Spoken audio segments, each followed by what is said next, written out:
Hey, what's up, everyone? Welcome to Never Play Alone's podcast, Never Podcast Alone. Today, we're going to be talking about Hell Let Loose and the growth it's had, the events we've done with it, and I'm joined here today with a bunch of prominent members who have helped the game come out where it is now.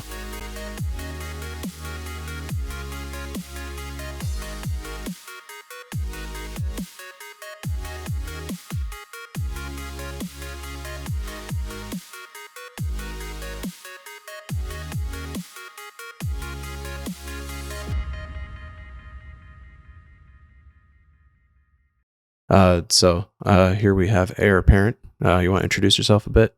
Hey, Canada, I'm Airaparent.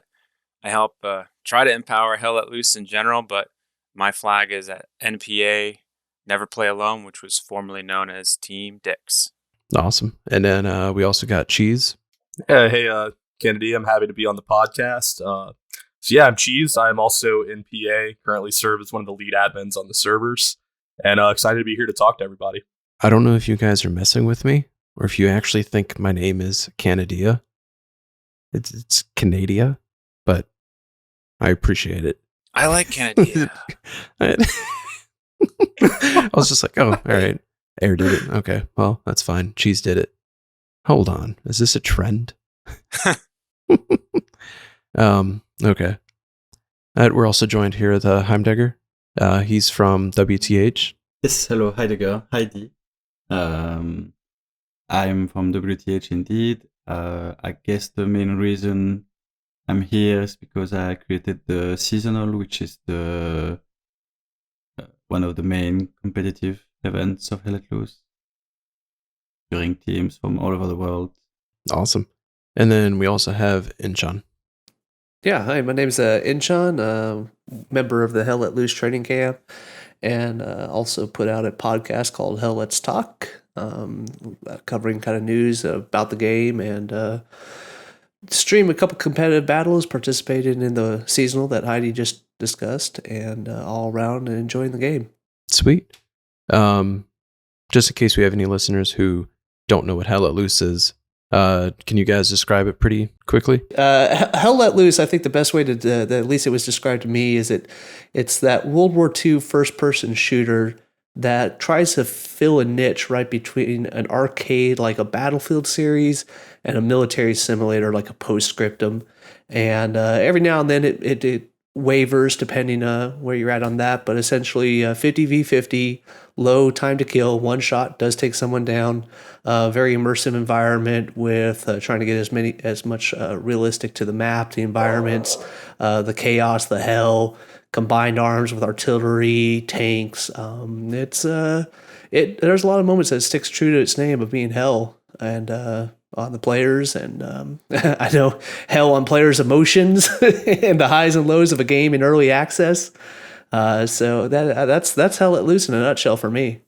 I always remember the fear and butt pucker moments I have whenever the artillery, you just hear it whistle and you're like crap, and then you die.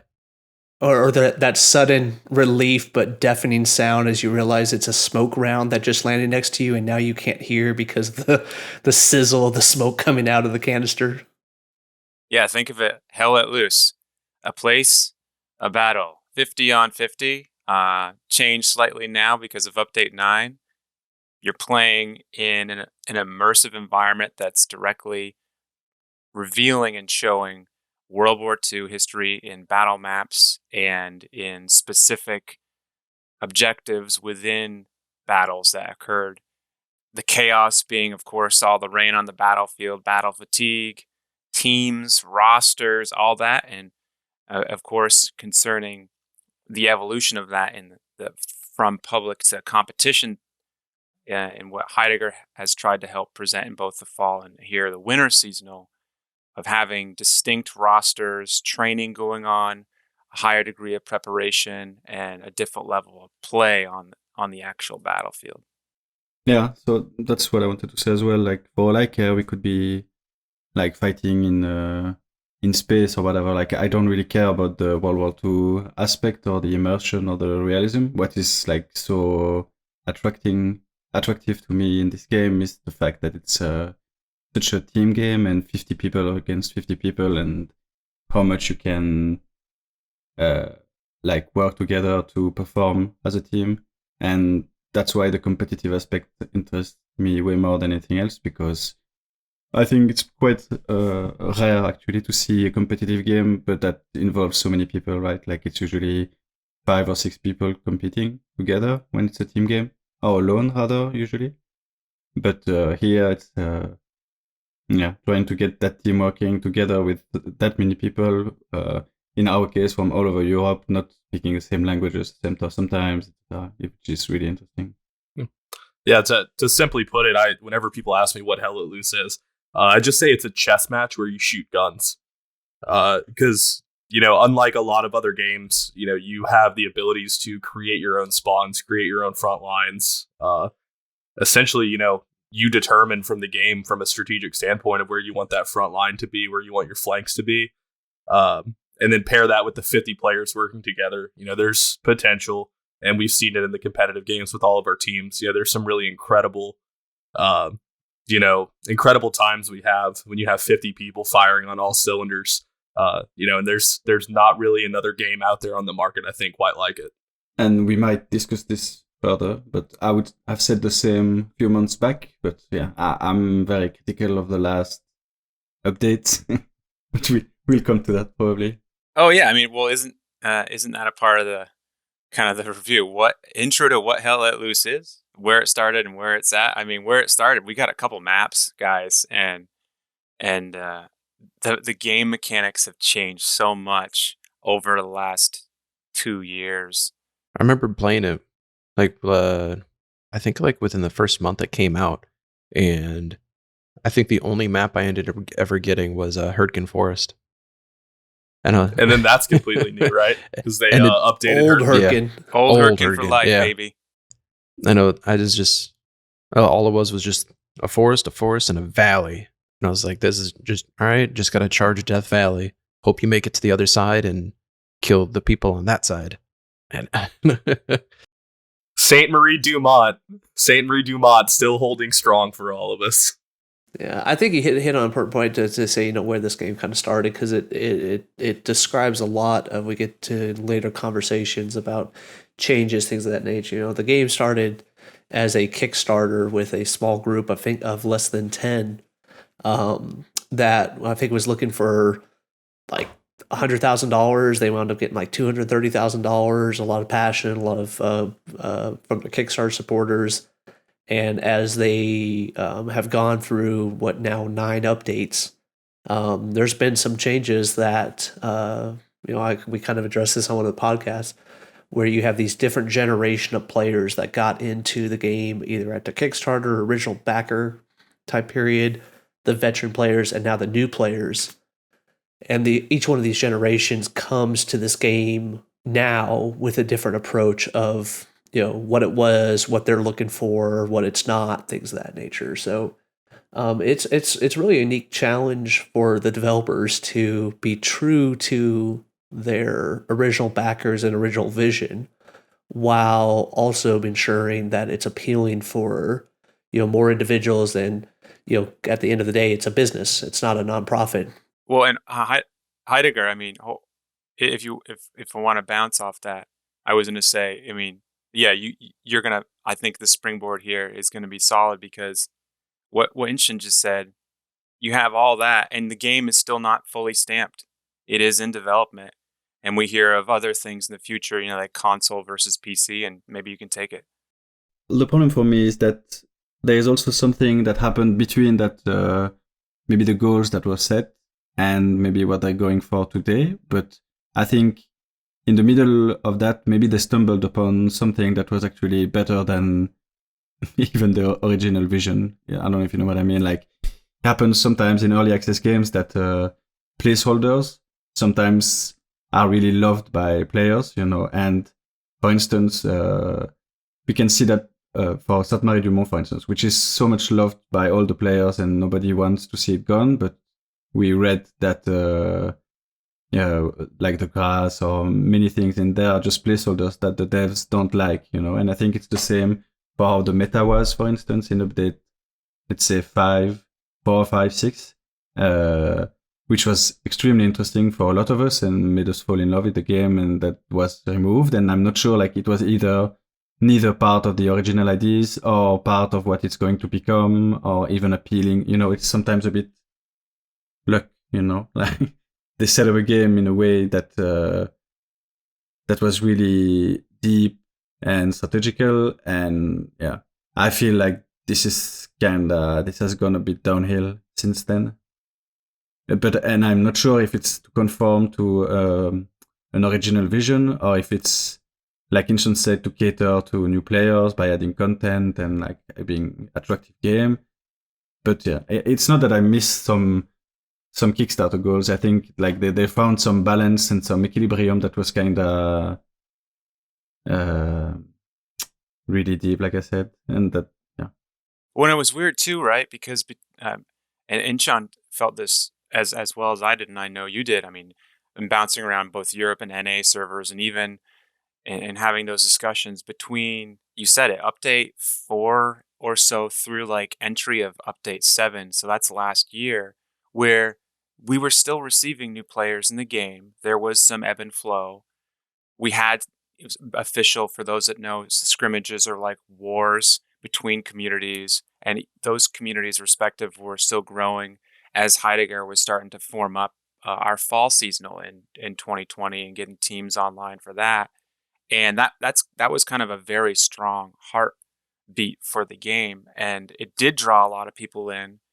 And then coming after game mechanic changes, developer maybe refinements in some places, but not through and through. So issues with perhaps continuity in a game that's in development, and then exactly what Heidegger is saying with how a game is allowed to be played in certain ways. And both in a teamscape, I think the team is much more important now than especially before update 4, where a couple players might be able to play tug of war really strong, but that provides weaknesses on process activity with roles within the game and what is or is not being done, how that's prioritized.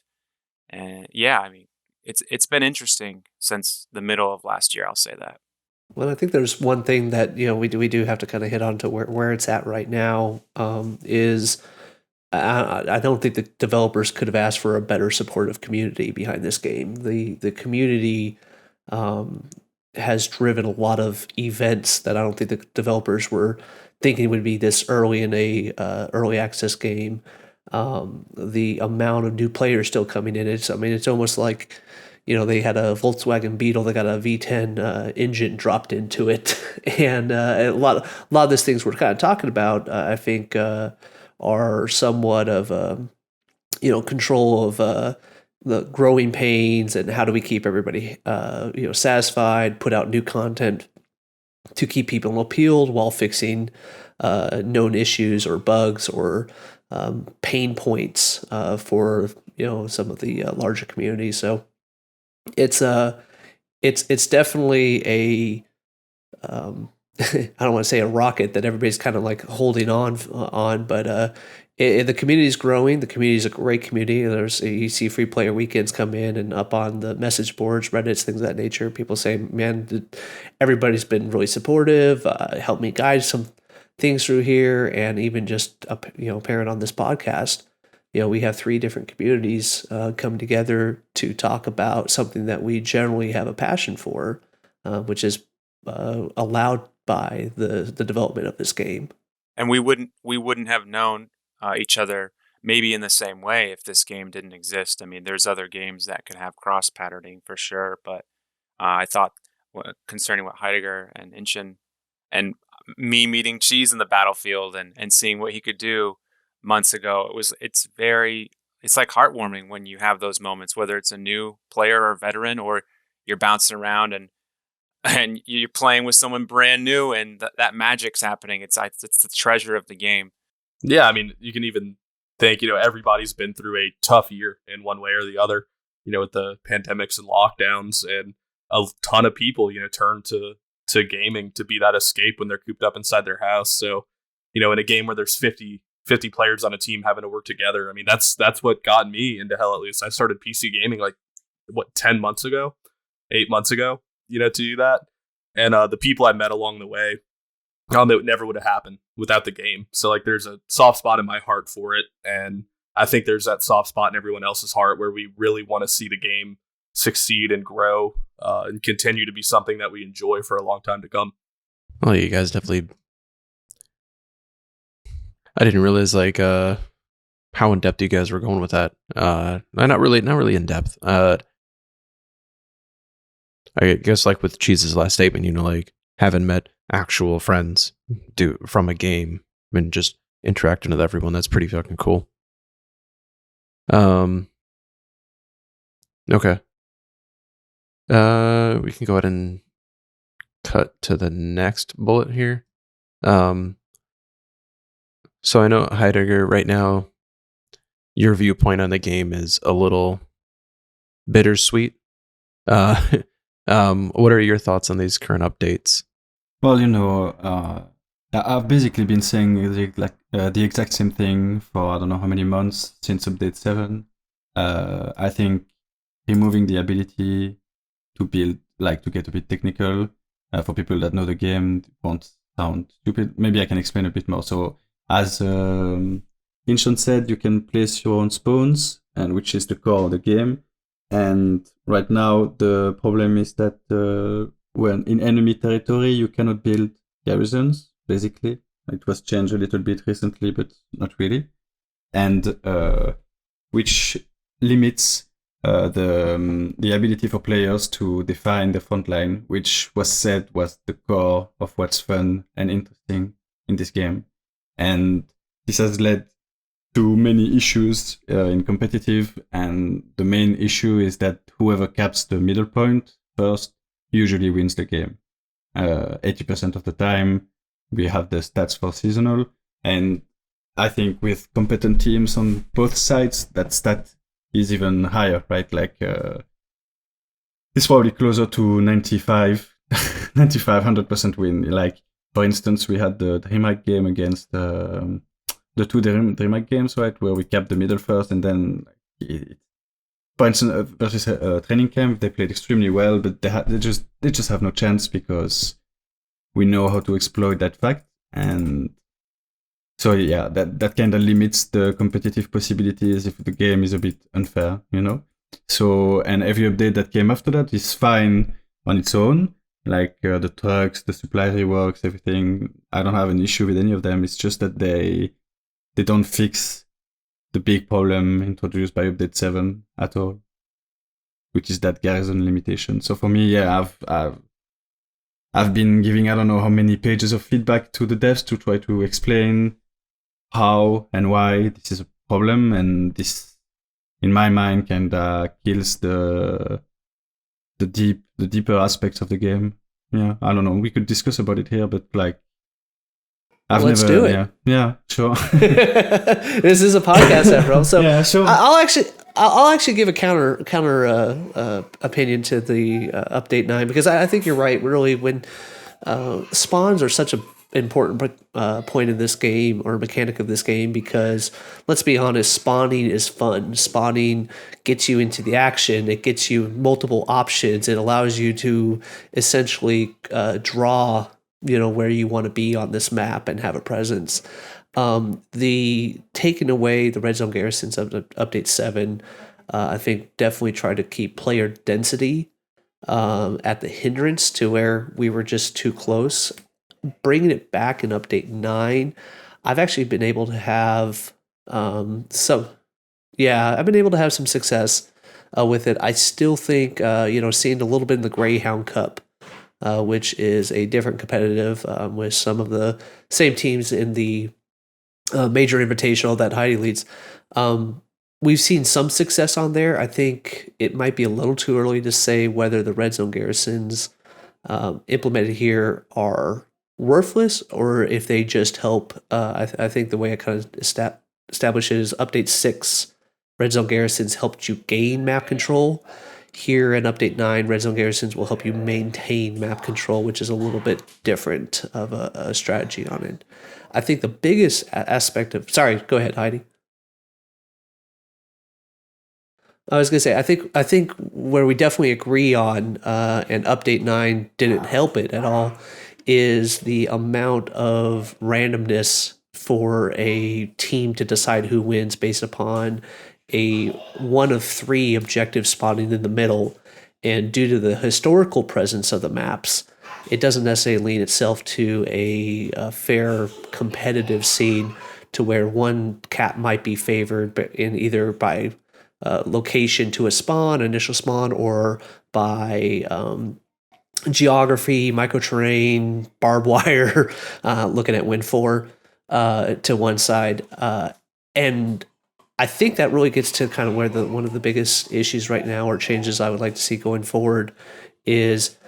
Well, the thing is that always existed, right? Like, there was always these points who were quite unbalanced. But the thing is, if the fact that you cap middle first is not as important, then it's not...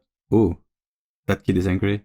Then it's not as bad, you know. It's not that much of a problem if you actually have tools as an attacker to overcome that middle point capture, you know. And before, for instance, Chapel on Utah, which is arguably one of the most unbalanced points in the game, with, for instance, West Bend on Foy and stuff like that.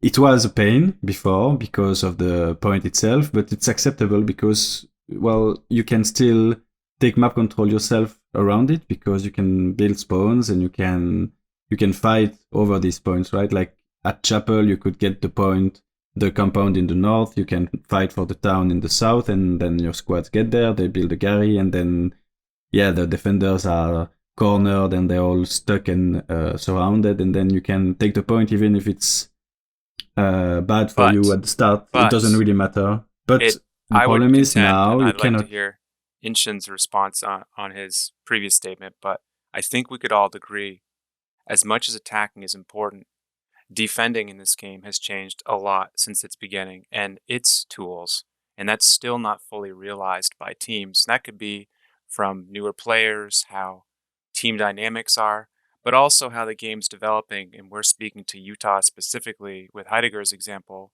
and there was introduction to different forms of wire and how players have interacted with it recently. The wire acting like wire, but default spawned wire not being able to be interacted with, or all that. But I would like to hear what Inchon was going to conclude with. Yeah, so what I was going to say is I think one of the other things for Update 9 is removing the garrisons, or removing the resource nodes, or having resource nodes behave the same as garrison if you lose a cap.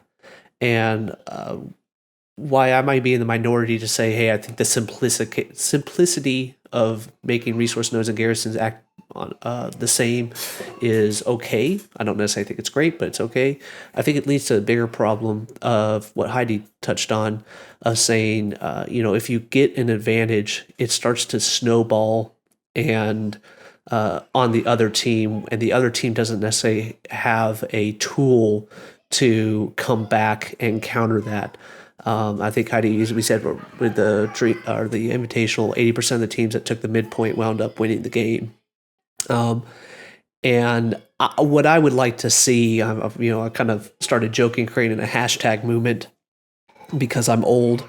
But I would really like to possibly see two caps start the game, two midpoint caps at the start of the game, so each team could start on equal territory, if nothing else, for the first 10 to 15 minutes of a match, and then keep that player density for the center point.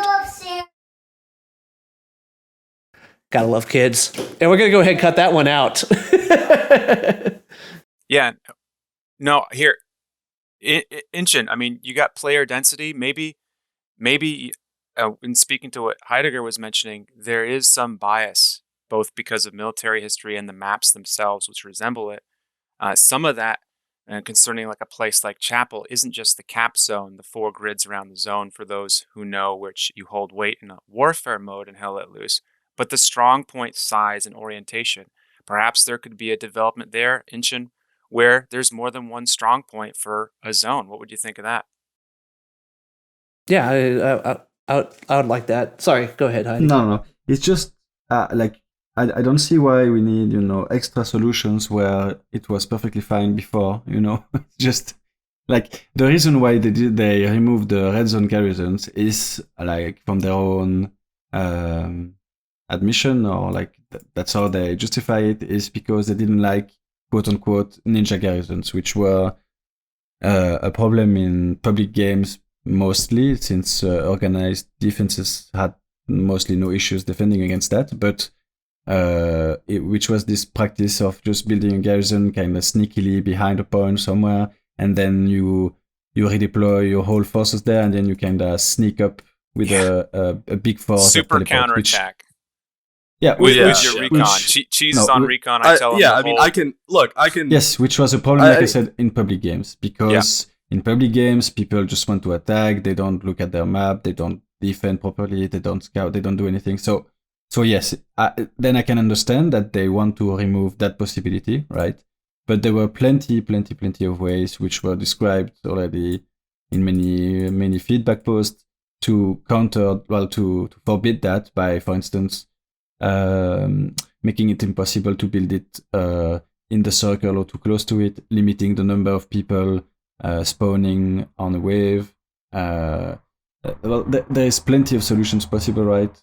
But the fact is that they just removed the ability to gain any map control. So of course you cannot do anything when you are 2-3, and that the only relevant point, which is the middle one for the victory, because it's 5 points. So if it's 3-2, you win, right? And you just cannot counteract the strength of having multiple defensive garrison all around your point, because as in any shooter, map control is key, not only for all tactical purposes, but also just when you want to shoot someone, it's easier if you can come from anywhere. He can only come from one place, right? And now let me jump on that, and maybe Cheeze. Can I jump into the meta first though? Right, like so I came into the game around U5. So obviously, like we were talking with the Kickstarters, the veterans. I would be considered a veteran that's between 3 and 7. So the Ninja Garrisons is really the first thing that I really truly remember about the game. But when we get into these really high level, or really in the weeds meta discussions, I think sometimes it gets lost that the game is early access, and we kind of forget what early access means, right? The point of early access is to gather data and figure out what works and doesn't work. So, the red Ninja Garrisons, I remember in pubs, you could have, a recon vehicle driver with a support guy and a spotter. There was no recon vehicle, but sure. Yeah. Right. And I've played in games like that. I mean, we ended a game in 11 minutes. Yeah, sure. It can still happen. Just right off the jump, because it snowballs in pubs. And as competitive players, I think it's important that we recognize that we are the minority of Hell Let Loose players. We play it at the highest level, of course, but I'm not even sure that's good for. I get your point, but well, I mean, what's good for competitive is what I'm trying to say, isn't necessarily what's good for just Hell Let Loose in general. So I'd even venture to say I would love to see him develop competitive, you could set servers to competitive mode. Oh yeah, and have a dichotomy, influence the zones. You could choose stuff like that. But my point, right? Yeah. The ninja garrisons were a wonder of giving an end to that third point. I think everybody's on the same page there. But I look at it at early access like a trend. Right, so they had it. It was causing just horrendous public steamrolls. So they pulled it. Then we had nothing.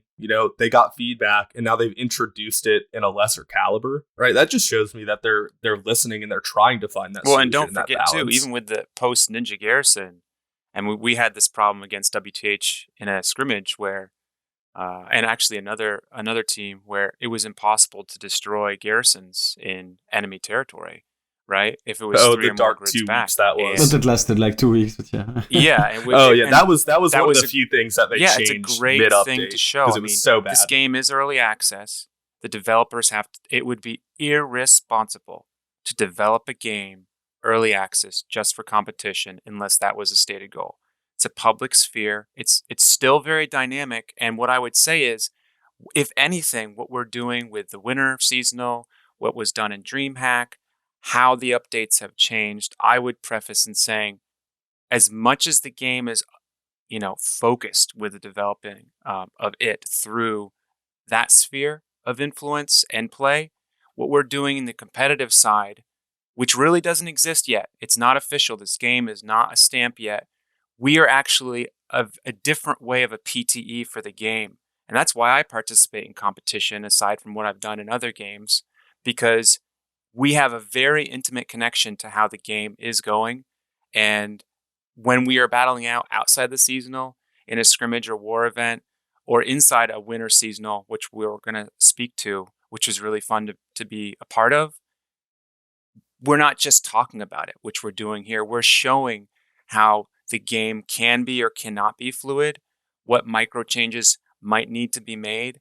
Some of that's been done with defense. Obviously, the resource situation is a problem because HQ Zone doesn't have resource generation capability. Maybe that should be at least a 3 to 5 number, at plus 3 to 5. How the strong points generate their native resources, that's still a legacy item. How a commander can insulate resources, still a lot of teams don't know how to do that in best of ways. And yeah, you are attacking through time and position. I would say, yes, in a game that has not 1 point, 5 points, to win, in quotes, is to win 3-2 or greater, correct? A lot of people talk about the 5-0 being the ultimate victory, the total victory. But what's often lost is the execution to the third. And I'm perhaps in a very unique minority because of understanding statistics and how this game's developed and active variables. The statistic is correct on taking the third, but it's also a self-fulfilling prophecy, I would say, because all it's showing is the third point is the winning point. That's already known. The problem is the how, and that's execution. It's understanding the game, and players in general still don't understand it. You've said it yourself in the public, Heidegger. And until that's more concise in the public realm, you'll keep seeing it in a competition setting. A good example is in the winter seasonal. Sure, you might need to take the third point, and there was different dynamics with how you were defending your second on both sides and what your opener was with a time set, which has also changed in Update 9. And for those that don't know, winter seasonal was Update 8. But how you are dealing with the opponent through time, that is the game. It's not just about winning and losing, and that's what competition is. The game is still public setting, and it's the how. How are you dealing with these hell moments through time, for good and bad, for pause and for furiousness, is what I would say. I don't know. Yes, sure. But the thing is, when I agree with the early access, and I have no ill thoughts about the developers or whatever. I'm just saying that for been almost a year now, this problem has been existing, and I've been supporting the game and trying to do what I can. But a lot of what is actually interesting when you load into a game, whether it's competitive or not, is the fact that it's supposed to be fair and somewhat balanced, and you don't have this preposterous advantage 10 minutes into the game. That's also something like these games are supposed to be 1/30, and the fact that they're often decided in the first, let's say, 15 minutes is quite annoying. Because I agree with you, the main thing in seasonal was who can open better, right? With the truck timings, the artist snipes, and can you your mention positioning. What Update 8 was? Because I did not, Heidegger. How that that 5-second timer and how you would play it.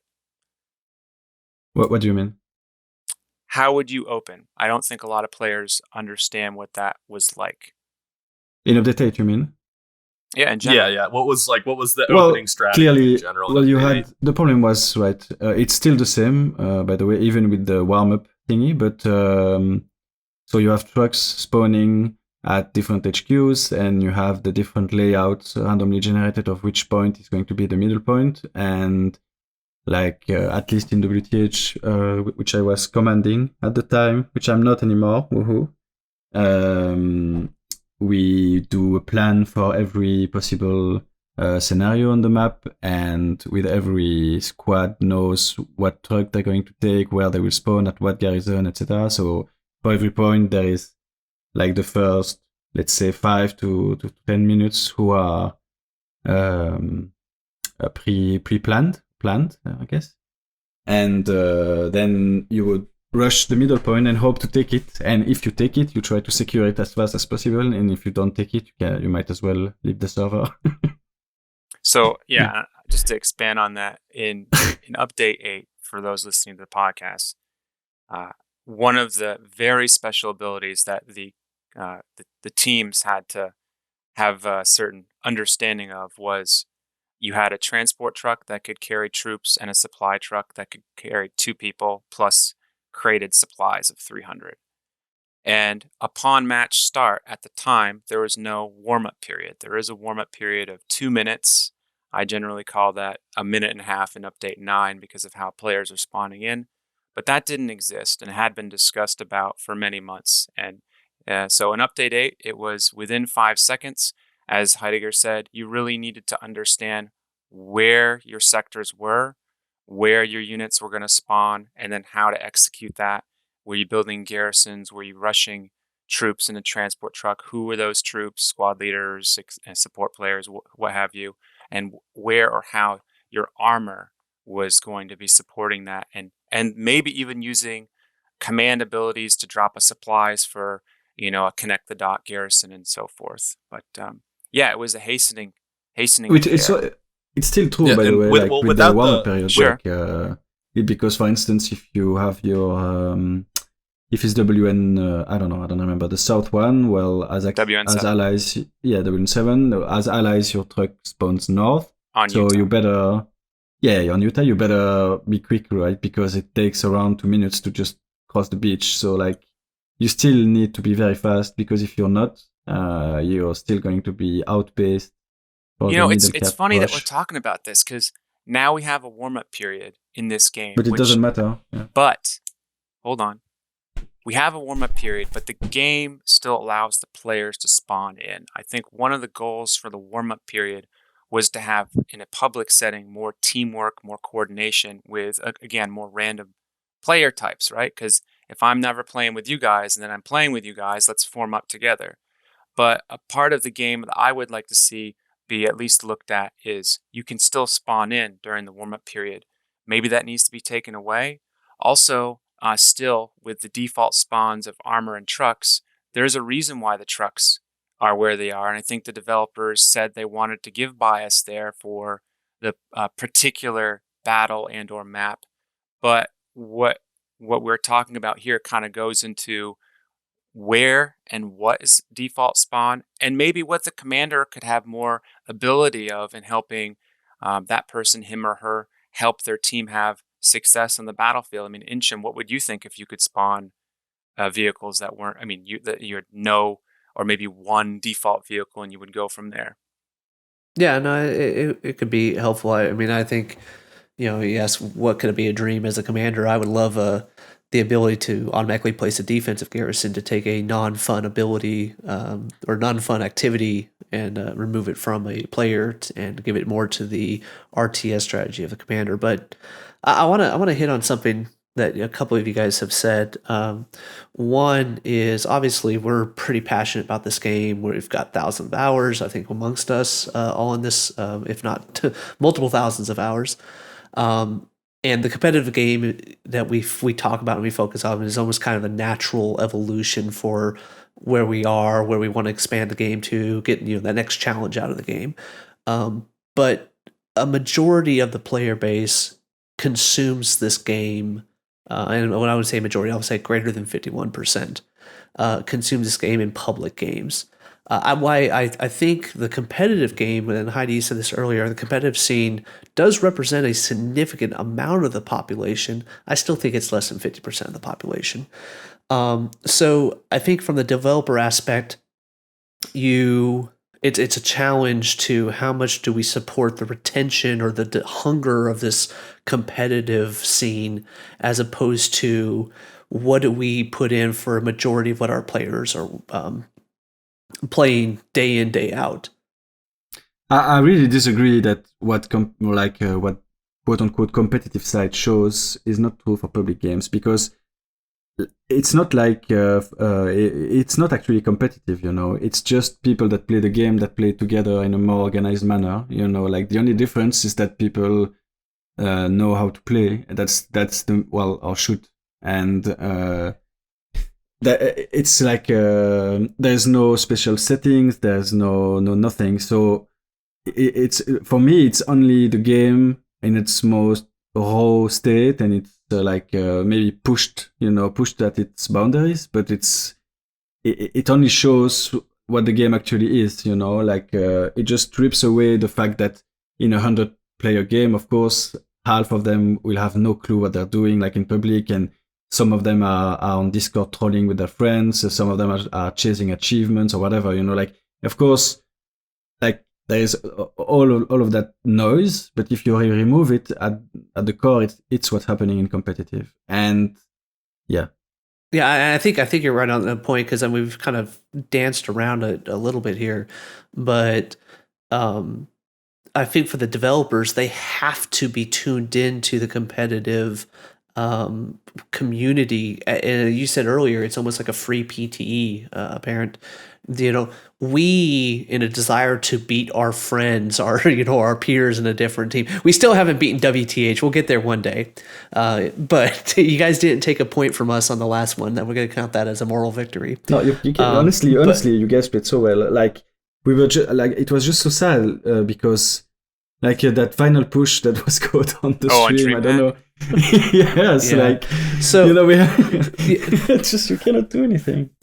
We'll build you up here in a little bit, but to finish this thought, the developers, why I can understand, their desire to focus on content and finishing up what they view as content, which is really the rush in front at this point before release, or public game mechanics. They have to realize, and Heidi, I hear your point that there's no difference between public game mechanics and competitive mechanics, but how the competitive scene uses these mechanics to get to a min-max or maximum efficiency, or to, I don't want to say the exploit word, but they find an advantage. The competitive scene is going to get that first and going to implement it first, and eventually it will work its way into the public game. But that's why the game is any game is always balanced around its highest tier, usually, But hold on, we're speaking to balance here, and I think that term is used too much, because if you're a developer, it is, you might have tasks, right? But you have to have bias. The game does show bias for reasons in the public sphere, and you would say, well, you can have a PTE, right? We could do PTE versus competition battles just for sheer data gathering. And I think it would be fair to say you're going to get better data gathering in a competition game for reasons that Heidegger has presented, right? You have to have information bias, because not all information is equal. Would you agree with that? Yeah, sure. And okay. That's also what I wanted to say about the 80% stat. It's also because the better team usually caps mid first, It's only only because it's not because it's random and then they have it so they win. It's because you're better, that you're prepping better, and then you cap first because you prepare better. Or maybe you prep the same, but there was a mistake made, and that would exist in a public setting, right? If you make a mistake, are you going? Is there a compound for instance, the famous gem that stuck his truck, losing the game for his team in the first 5 minutes. Well, and so shout out to Gem. Yeah, speaking to Winter Seasonal, I think one of the aspects of the game that was already being looked at and then did change in Update 9 is that, aside from the warm-up period, I think it would be fair to say, because of whom was playing in the competition realm, there were very few players,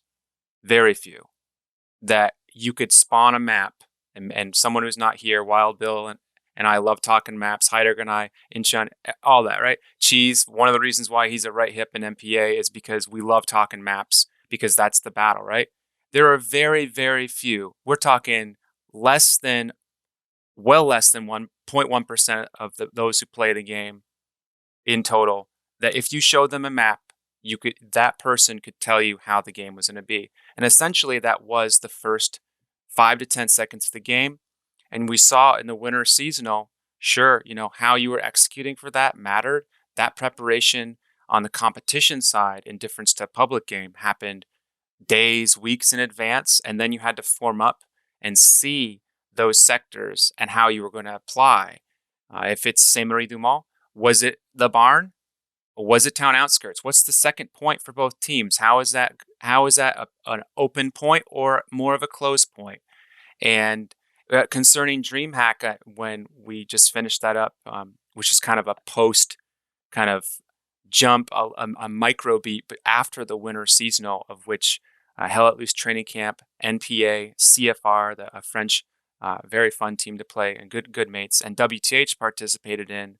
Well, what we saw as MPA, we did some training against Hell at Loose Training Camp, and the moment the battle came in, we had correct understanding, but miscues, and we were penalized for those miscues. The training was correct.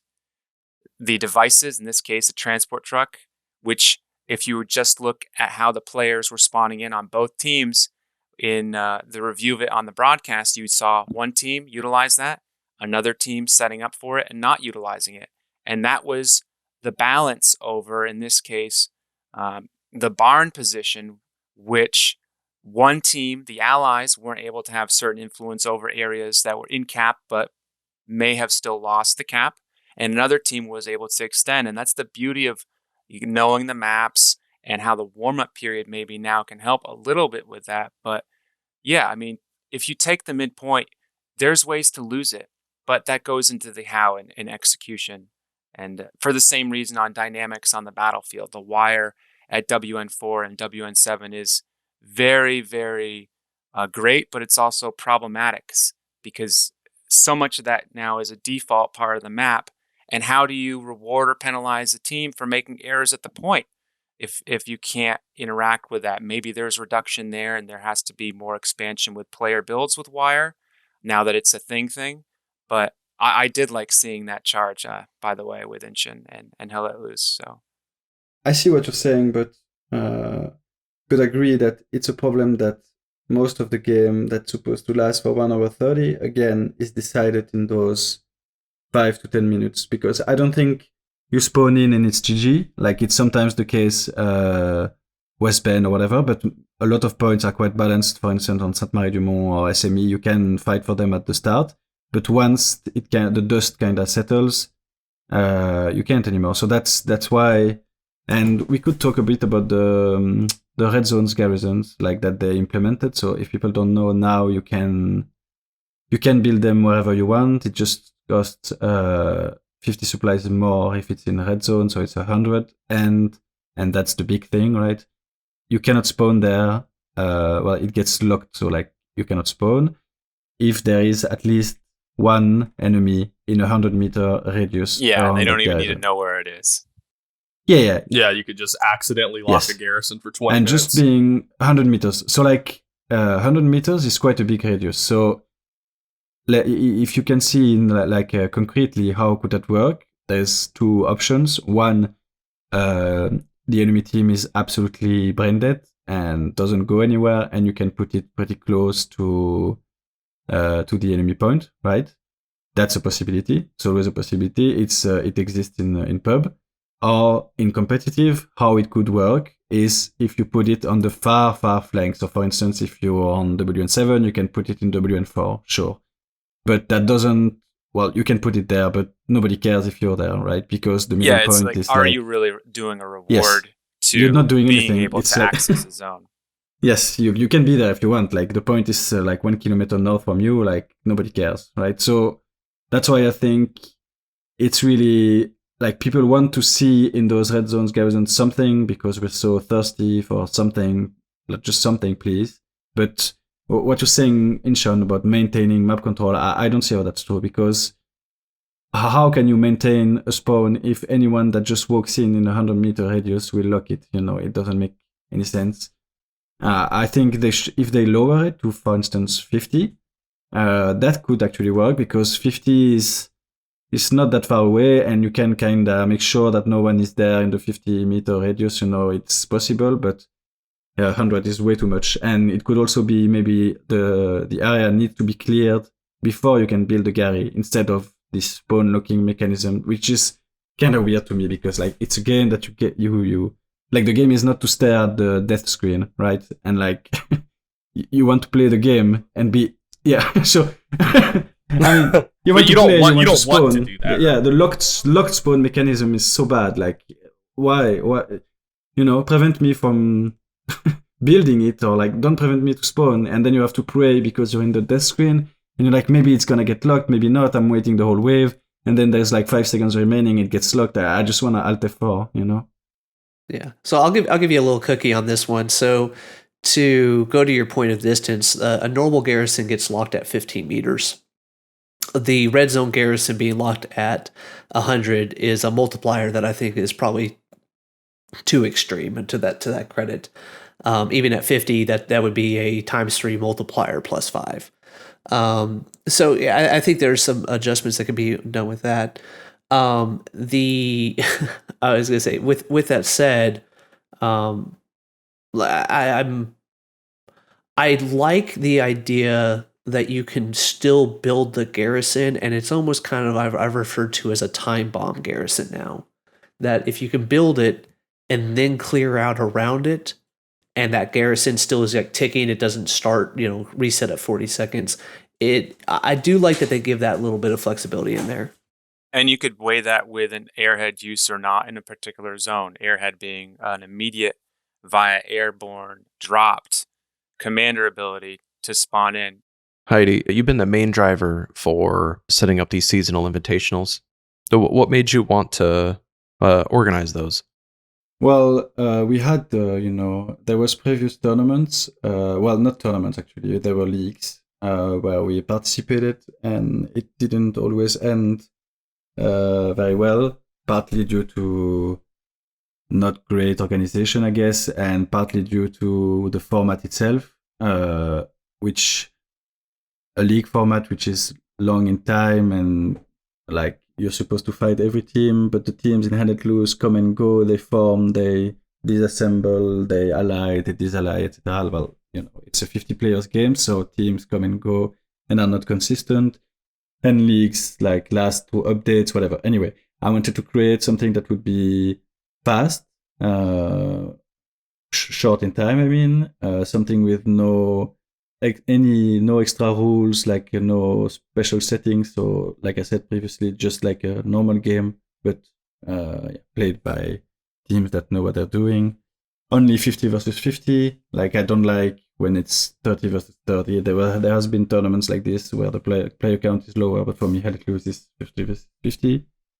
And yeah, it's just because I think, like Airaparent said, we have a very great, Inchon said, we have a great community with a lot of people who are very, very interesting, I guess. Passionate. Yes. If we haven't learned anything over the last 30 minutes, it's passion. Yes. So, and yeah, I just wanted good games, honestly. I just wanted to play myself in good competitive games where I go well and the whole team goes the extra mile in terms of preparation, in terms of training, and trying hard day off. And for people that might be listening to this and don't play competitive, like, it's the most intense gaming I've ever did, for sure. Even, and I would argue it was more intense before Update 7. I don't want to come back to my complaints, but the games that I played were so epic in the sense of like taking the point, losing it, like, in the emotions indeed with the 49 fellow players are very intense here. And I just wanted to be able to create that and to make sure like the environment itself would lend itself to such games with no drama and no bullshit and no nothing in between. Yeah, be clean and raise the bar. Yes, create hype And honestly, it's been a great success. Like the first season was 8 teams, the second one was 16. I think the next one will be lesser teams. It doesn't really matter. It's just number of teams that will sign up or not. And because it's summer and everything, so people and like COVID restrictions might be being a bit lift off. So yeah, we will see. But I plan on it continuing and keep being the main competitive event. And for that, the devs have been quite supportive. They're not listening to my meta complaints, but they're very nice for everything that comes to promotion, whatever, being supportive of the tournament itself. We even featured me in the seasonal in a Steam brief, which was great. So you mentioned doing the next seasonal. When is that kicking off? It's kicking off mid-early May, late May. So just recently we ended up having the DreamHack event. Something that's definitely pretty exciting for the community, because now we're getting the Hell Let Loose community is getting recognized from outside entities that are wanting to show off the game. No, for certain, right? DreamHack was the first. Well, DreamHack was the first HLL, mini tournament where there was actually a prize pool involved. No, there was the Greyhound Cup, right? The Greyhound Cup has a prize pool as well, right? Oh, the Greyhound Cup was okay. So yeah, we didn't. That was the Greyhound Cup was mostly South American teams, to my knowledge. European, and it was a European. It was a player. Generated prize pool. So yeah. I think it's fair to say the DreamHack has been an outside organization prize pool. Yeah, the first external prize pool for a Hell Let Loose event. But yeah, congratulations WTH Heidi. They took home the $1,000 prize Easy. Pool. Played two very well. Yeah, easy claps. The ever humble Heidegger. Heidi just drops that GG easy. GGS. Inquiring minds want to know, Heidi. What are you gonna spend all the money on? We didn't get it yet, so I don't know. Ask Chuck. No, I'm kidding. We had different ideas. We don't know. At first, I want to buy a PC to Duba, but he doesn't want to. We want to do. Give him a PC, damn it. Yeah. That. No, I'm kidding. We will probably give it to charity or something. I don't know. Yes, I don't know. I'm not the money guy. I don't know. I'm just playing the game. Well, and I think that speaks highly to a lot of the character too, because I know even inside the training camp we were looking at it, and the reality is, hey, if we could take $1,000 and divide it by 50, that's $20 per person. Oh yeah, nobody cares. That's no. really no. Yeah, that's so. But generally speaking, at the quality of the community, being able to donate that to some organization or some, that's either aligned with the history behind this game or impacted by COVID. I think a lot of us were in the same boat that, yes, it's awesome to have that recognition of this game and the community and the possibilities and the entertainment value of the competitive scene. Sure, Inchon, but it's also linked to the size of the prize pool, right? Like if it was 100K, like we would probably ask for like having it for the players, It's just that it's like $1,000. We're working on more players in this game, right? And I think DreamHack, what was cool in the timing, again, in a game and development, is there were very unique features, both that were used in Winter Seasonal that did exist and that didn't exist, like the admin cam in Update 9, that were cross-utilized to show active battlefield. And so it was further immersed, even for a viewer or a newer player, let alone for a veteran or an original Kickstarter. You were actually able to jump shoulders between players. I know I loved specifically the jump around with Crowbar. Crowbar from WTH got a lot of love. I'm going to give him some love there. It was really fun in a game. We're talking about a game here, DreamHack, eSports, Hell Let Loose, right?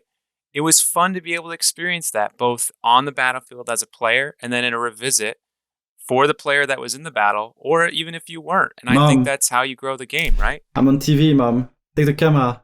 Yeah, it pumps up the volume. And I know it helped with like Das Altenberg and others in the Winter Seasonal, where you could have that comparative viewpoints and discussion and like broadcasting. Because again, if speaking to being dynamos, when you're on a battlefield, you're playing it, right? To have someone speak to what you're doing or not is actually a part of the game. It exists in sports, right? And it's really cool to be involved with live game processes like that.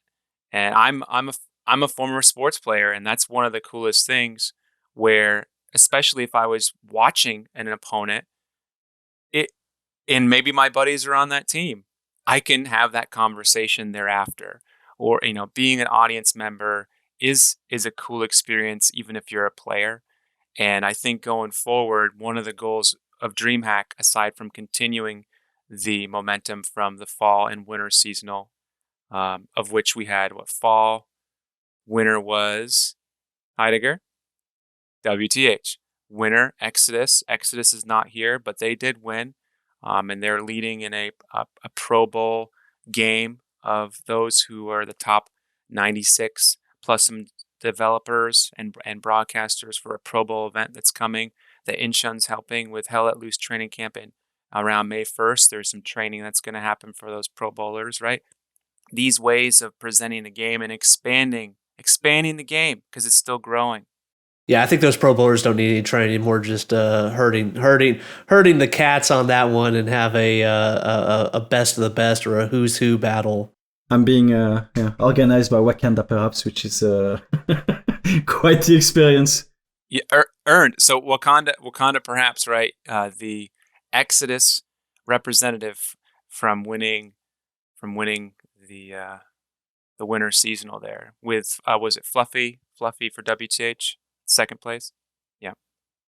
The two biggest memes from every community, from each of our community. Yes. I always said that with the Pro Bowl, if it's, like 3-2, as soon as that 2-minute marker hits and like the game can't be won because of the time constraint, I think it should just go melee only. What do you think, Inchon? Shovels and only, knives baby? out. Yeah, Inchon, try to get that rolling. I think that might be it might be a good overtime condition. With both first matches tie, it's just melee only. Last man standing wins. Yeah, I like that. Future of Hell Let Loose. I'm just having flashbacks of when Beyond the Wire was still fun to play. Oh, for 5 minutes. Melee was the only thing I did. Yeah. It was just too much fun to club someone in the back of the head. It is quite fun. I wouldn't mind clubbing Heidegger, and I think he would do the same to me. Okay, so we sort of touched on it a bit, but the difference between a casual match and a competitive match. Obviously, casual is going to be just like random players playing with you. When it had more than 80 whereas players. Competitive is going to be like preformed. But beyond the main difference would be the intensity, I guess. I would say, like, in terms of just playing the game itself, it's the intensity for sure. Like, there's all these aspects that we described about the teams being organized, blah blah blah. But as a player, like one of the 50, if you're just in a squad or something, the amount of times you're getting shot at, the amount of times you're getting suppressed by MGs or just killed by RT or by a tank, and like the pure mid kind that are competitive games, I think that's the main difference. In public, you always have space, you can kind of run around, do your thing, like you can breathe a lot. But in competitive, you cannot, like you just have to be in the grind, and it gets very you don't intense. have sit down moments like no and like if you're doing Hell Let's Talk in a competitive game, well, other things are happening. Thank you. Yeah, and like too, just like on a practical application, like that, if you boot into really any general casual match, the same things typically happen, unless you have a few competitive players running a squad that's going to make sure all the back end stuff gets done. Someone's going to spawn in, they're going to take the truck, they're going to drive it as close as they can as the middle point, drop one garrison, then run the truck up into the cap to start the point. You'll have like 10 or 15% of the players just running behind the truck, getting there late. The rest of the lobby's going to spawn in to that first garrison and push in and try to take that middle point. And on the other side, the exact same thing's happening. So what we've noticed, right, it's essentially it's just a big gamble, right? If you lose the point, you've got one garrison, nobody on defense, no backup, and all it takes is one good recon squad, to start capping your next point, and the game kind of crumbles from there. The competitive side, I mean, during DreamHack, a perfect example. We have it on film. HLLTC. As soon as the game starts, 12 guys are in the stock spawn transport truck. As soon as they can drop the next one, it's dropped. The 12 guys pile into that, and before the match warm-up timer is over, you got 3 tanks and 2 full supply truck or transport trucks of 24 players headed full bore towards the barn. So it's almost like watching a different game.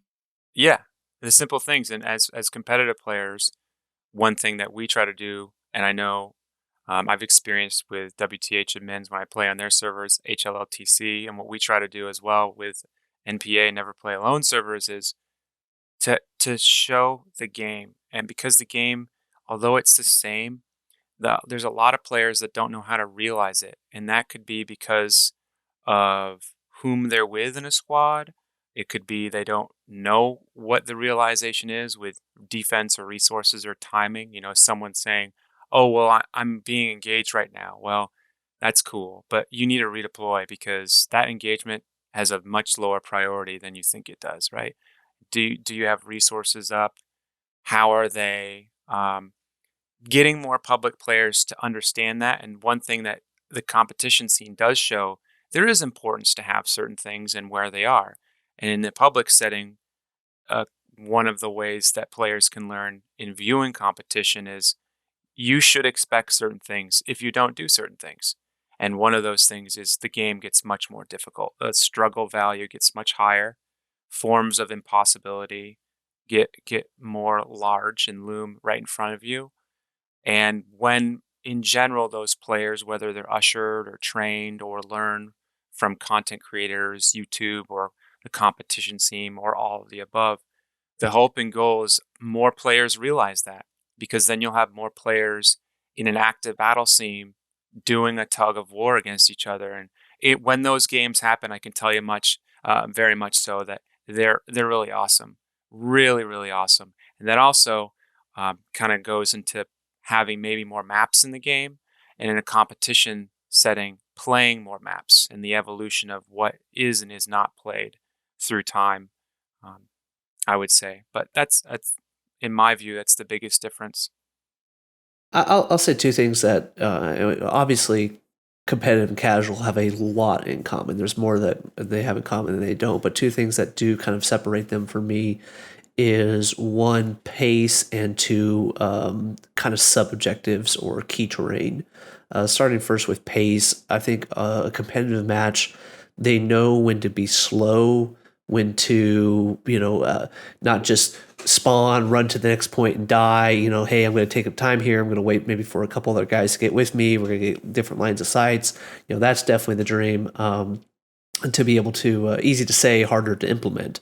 But in competitive, you start to see that. And then also the other point of a pace is that there is a opportunity, a competitive match is quicker to exploit it. You're going to see all of a sudden a consolidated effort to exploit that. And then on the flip side, the defense has a consolidated effort to counter it, or if they feel they got the advantage, maybe to exploit it, get into a cap race situation, which is always a highlight of this game.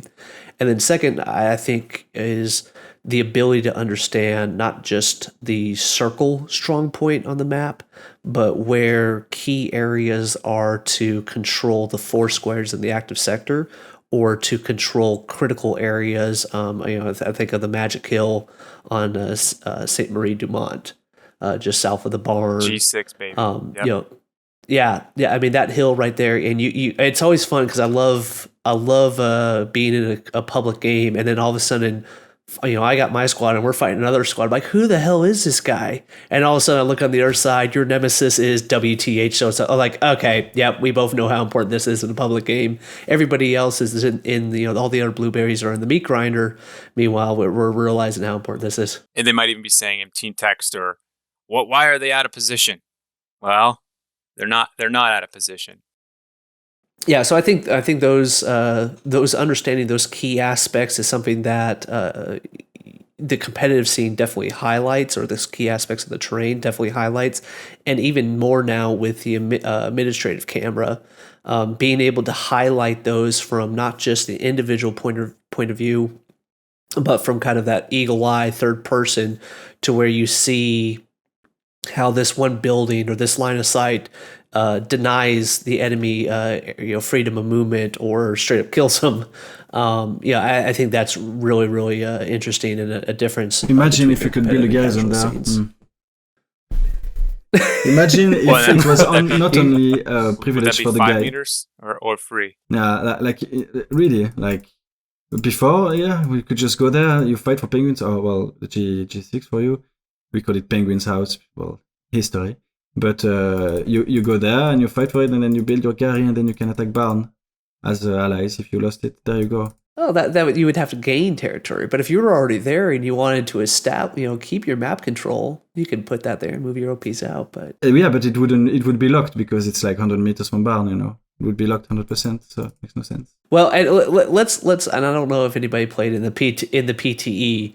We're having this conversation about how the update rolled out, but in the PTE they had it to where OPs could be locked, and I think everybody on the PTE feedback was just like, can't do that. They universally know. So when that and I was biting my lip on the podcast and everything, I wanted to scream from the top of the hills, do not lock OPs. Like that will just be, you will not believe the backlash that will come to you if you lock OPs. So when it wasn't that interesting too, because you have developers saying, well, we're understanding better those team spawns and garrisons, both for the now and future. And we understand and want to employ a better use and dynamics of the squad on the infantry side, which, yes, it's cool to realize that too via the admin cam, right? Squad formation and execution and spacing and all that. But if you were to have an outpost on the development side being requested to be more used, right, and its importance, and then to lock it, that seems to be counterintuitive directly. Yeah, honestly, Inchon, whenever I was on the PTE and I saw my OP locked, I thought it was a bug. I thought they had a Gary property that transferred over to the OPs when it locked, and I was like, that can't be right. Yeah, and I'll go back to something I forgot exactly who said it, but being early access and getting different data points and going, I go. Garrisons, obviously, I joke that there's a natural evolution of a YouTuber. They get in the game, they like the game, they get frustrated in the game because no one's building garrisons, and then they become a YouTuber to tell more people to build garrisons. But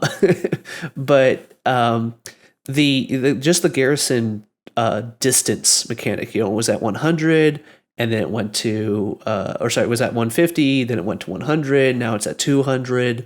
I think 10 versus they've gotten 8. a lot of. Yeah, this is a hope, and it's definitely not a strategy that we like to employ. But that update 10, which will be the final release, and that was according to the last Ask Me Anything by Max, the lead developer, founder of HLL, was saying, hey, this next update is going to be the release of the game, and I hope that all this feedback from all the different updates, they go back and they say, okay, what was the most optimal point of this? And, if you go to garrisons, I think I'm with a lot of people that the 150 provides so many more options, less predictability, things of that nature, and red zone garrisons, everything of that nature. There's a lot of different mechanics, a lot of different attributes that can be changed. Here's to cross our fingers as the ones we want. Yeah, and like I said before, there's no doubt that with every update, it's early access is done strictly to collect data and give yourself real-time testing environments, right? So just because it was removed in a previous update, that doesn't mean it's never coming back. And that's just something I always tell to people, because maybe the 5, I think at the time was the 5 meters was the locking properties of the garrison in U6 with the ninjas. Now they're trying 100. There's nothing to say in U10 it could be 25 or 50. So, and they have a whole lot of data to go off of, and those simple things like value changes. That's the kind of changes they want to tweak to the game, because those are very simple to do from a coding perspective. I will say off that and how the game's going and what we've seen in the public and competition setting, there has been kind of the weights of bug fixes and then game mechanic, either development or redevelopment.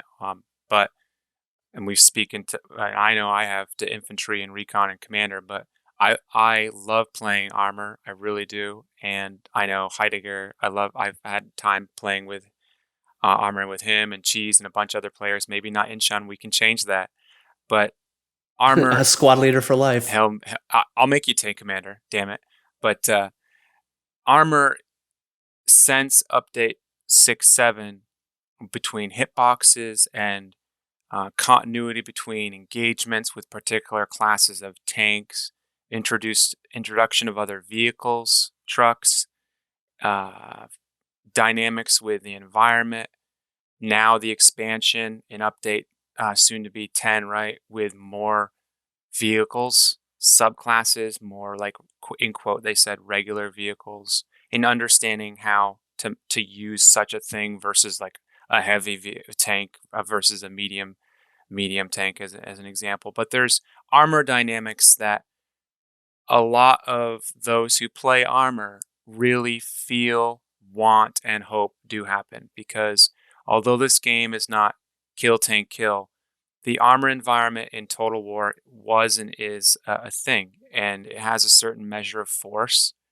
One thing I would say is kind of the push-pull roles are recon, armor, and commander. But if the heart of the battle is mostly surrounding what the infantry is or is not doing, you still have to exploit or use those push-pull roles. And it's felt like armor has been hindered a lot since Update 8. And I hope that the developers understand that there needs to be a lot ironing or reproduction there for any future update. Awesome.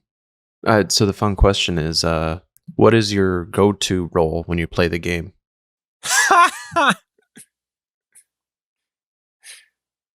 What define go-to? Is that STG. a need to STG. or want to play? STG 44. Bam. The one that you have the most fun playing. Assault 9 on Axis. There you go. Assault 9, Axis Foy, Heidegger, is that you? Yes. Bam. Bam. Always STG. Big Yes. booms, big satchel, go boom. No, I'd say for me it's squad leader, and for a few reasons. One is I don't trust anybody else to make as many garrisons as I do. Like, I just get frustrated if I'm not seeing garrisons made because I know how important they are. But two, it's really to meet new people. I'll normally, even if in the training camp, I'll bring in 3 other training camp members, and then we'll bring in 2 guests, just try to help educate and train and show a positive experience. There's so much that you can show a positive experience and get to know and help this community by being a squad leader as opposed to other roles. I'm not saying it's impossible. I'm just saying the squad leader gives you a better opportunity to be able to do that. I just mute all sound, go STG, no voice, and go kill everyone. You gonna play some music? Yeah. The Yeah. whole one man army class, right? The satchel, the Yes. STG, the grenades. Yeah, he removes the removes hammer. all name Yeah, yeah. tags. He plays the game with Just- no name yeah. tags. It's friend, enemy. He He'll let God upset him out. Yeah, no. If you get in front of Heidi when he's in level 9 Yes. assault, you're a dead man. Bam. Doesn't matter what side you're on. That's why he needs to play more public matches with me. Cheeze, what do you got? I'm in 2 moods when I play Hell at Loose. I always want to grow the game and meet a whole lot of fun people. So I tend to lean towards that squad lead position like Inchon does. Because like you say, I'll go into a game, I'll lock my squad, and then I'll go into chat and I'll be like, hey, if you're a new player and you have a mic and want to learn, join like item or whatever squad I am. And next thing you know, I got 3 or 4 guys like, oh hey, I just downloaded the game. Like, I was like, all right, do what I say and we're gonna have a fun time. And then there's other days tank goes boom. So I love playing AT and pissing off all of our tankers on our servers. Sneaking up behind them or just popping them for like 150, 200 meters while they're in a Puma. That never gets old. So I'm either AT or squad lead when I'm playing. See, I like playing AT, but against people. Oh yeah. Just watching the bodies just flies. What's your favorite role? What I like playing, I mean, it's tough. A lot of people know me in the game, so just like, and I gotta say this because he's not here. I would have loved to hear his perspective, but he needs to be mentioned because he was an usher of this game, Godsend, for Hell at Loose Training Camp. He and I had some great exchanges on the battlefield, and we were both in agreement before Hell Let Loose training camp was founded that the best way to show the game is to be able to play it. And I take a lot of responsibility when I'm playing the game to maybe not play roles I want to play and am really good at, like assault or tank or even recon, and instead choose those baseline brick roles to foundation the game in support or engineer. And there's been changes in the meta where, as a player, that I've been able to exploit that at more times than others. Might hold some records in that area, but to reveal how important they are and get others to do that, that obviously would flow right to squad leading and commanding. I play a ton of commander because often in games, and what we've seen in the public setting, is you'll have two really good teams, and that ebb and flow is a little bit more erratic because even if you have really good squad leaders, sometimes you just need someone in the commander chair, taking all those voices, providing a weight to who should be where, whom should be listened to a little bit more than others, not discounting the squad leaders, and then maybe even managing what's going on in team text, but just to give opportunity. That's mainly what I will do in a game. But concerning what I love to play, I love playing armor, and I had some great games both with Heidi and a bunch of other players after Update 8, but before Update 8, there was more of them. And armor to me is a different way of showing the game's pace, its lifespan. You don't spawn at a garrison, you have HQ, and you have your life and effectiveness. And as someone who enjoys chess and positioning and understanding of the map because of the other roles I just said, armor directly flows into that, and I love playing armor. Tank commander and armor. I know armor was the tanks. I remember the first time I went in one of those, I had to turn the volume down. I couldn't hear myself think. It was just volume in general. I didn't have time to find the sound effects because that gets loud real quick. You're just driving. And I was like, I literally cannot hear anything. My go-to playing for fun role is definitely a machine gunner. There's just something satisfying with spraying and praying. And you just spraying through a bush, and then you just shooting her through smoke, and then you just hear pating, pating. It is very satisfying. You have no idea where you're shooting at, but you just hear the little pating, and you know you got someone's helmet. And then when you have to reload, you're like, oh, I gotta reload.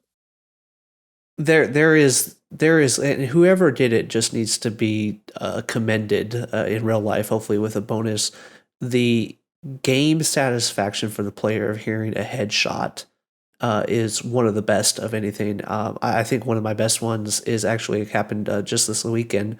A bombing run with 2 headshot pings. 2 headshots? 2 headshots in one bombing run. I felt pretty proud about that one. But I mean, there's amazing little moments. I actually thought melee was going to be not used that much. I had coming up on Omaha, gone on the backside of the cliffs as an American and meleeed a AT 2-man tank crew. Oh, I thought that was pretty awesome. Butter. Yeah. We had versus you, Instant Ramen, one of our guys, meleeed some of you. I don't know if someone caught that on the stream, but he ran out of ammo and he just meleeed people on the DreamHack game. Yeah, we don't need to talk. We don't. In the DreamHack? We don't need to talk about that. Yeah. We don't need to talk about that. I don't know if it was caught on stream. I hope. No. That don't prove it didn't happen. Okay. So, Aaron, Cheeze, what's the best way for people to get a hold of you? Yeah, right. So the first thing that you can do is go to any web browser and type in discord.gg/NPA and join that Discord. Right, we've got a fantastic, massive community. Ton of people play Hell Let Loose. You'll find me. You'll find Air there. The tons of other admins and regular community members alike. If you show up, if you hear this podcast and you go to the Discord, shoot me a DM. Say, hey, man, I heard you on the podcast. Let's play together. And I will absolutely go out of my way. I'll quit a game and I will link up with you and show you a good time and get to know you and try to make some more friends. And that's what NPA is all about. Never play alone. And I would add on to that, when you go to any Discord or environment, try to interact with it. We'll have Discord voice channels. This game does expand immersion when you have a mic, and using that both in game and out of game or through and through is cool. Also, if you ever see any one of us, myself included, in a game, even if we're not in the same squad, use proximity chat, and Hell Let Loose. You can do that by, I think the default is holding V. And hey man, saw you in podcast. Maybe speak to a point. We could go to a different environment where we could expand on that. Maybe have a match or more together. But yeah, that's what I would say on building what Cheeze said. And it's not a one-person game. Never play alone.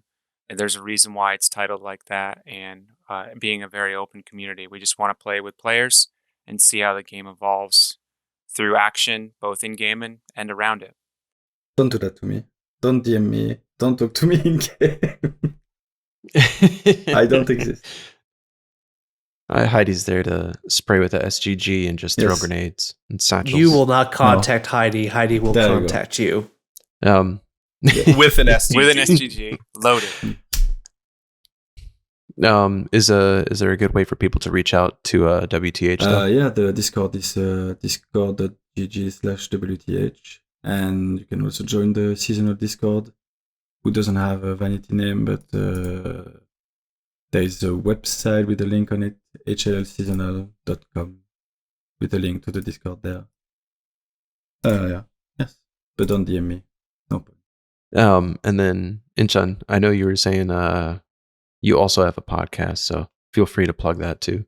Yeah, first, we definitely want to highlight the Hell Let Loose training camp. MPA and the training camp have really been two pillars of at least the North American community here of Hell Let Loose, and producing a lot of great content. So if you want to get a hold of the training camp, same Discord, HLL Training Camp, the YouTube channel, also Google Hell Let Loose Training Camp. If you want to see the podcast that we produce, if you're still at work and you want to hear more about Hell Let Loose after this podcast, go over to the YouTube or any Spotify and search for Hell Let's Talk, and you'll hear me and other guys talk about different topics around the game, a little bit more focused. And I think a Garrison talk always comes up at least once. So appreciate you having me here. Awesome. I appreciate you guys setting aside the time and having all these conversations. I know I felt like I was drowning in knowledge for half of it at the least. I definitely felt like I was listening to like chess masters just verbally communicate their game to each other. I some of the strategies and how deep you guys know the game is just mind-boggling. So I definitely appreciate your I just have one question for everybody. I played for like 1,200 hours, but everybody's looking for this guy named Gary. And does anybody know who the hell that is? Everybody's screaming. He's lost, but can be found. Yeah, no one can find Gary, but we have too many Thompsons. Like, there's apparently Thompsons are just a family union around here. I hear Gary. And somewhere there's a I was going to say somewhere there's a Stewart around there. Gary has treasure, but everyone doesn't want it apparently. Thank you everyone for listening. If playing Hell Let Loose is a longtime passion or even a new interest you have, please join us at discord.gg/MPA. We're a community of content creators, tech enthusiasts, and aggressively average tryhards. I'll have a fun, nerdy surprise for anyone wanting to listen to more in-depth detail from Airaparent and Heidegger in the video description. Go check that out too. Leave a comment on what you thought of this episode, or let us know what you'd like to see in future episodes. Until next time, have a good one.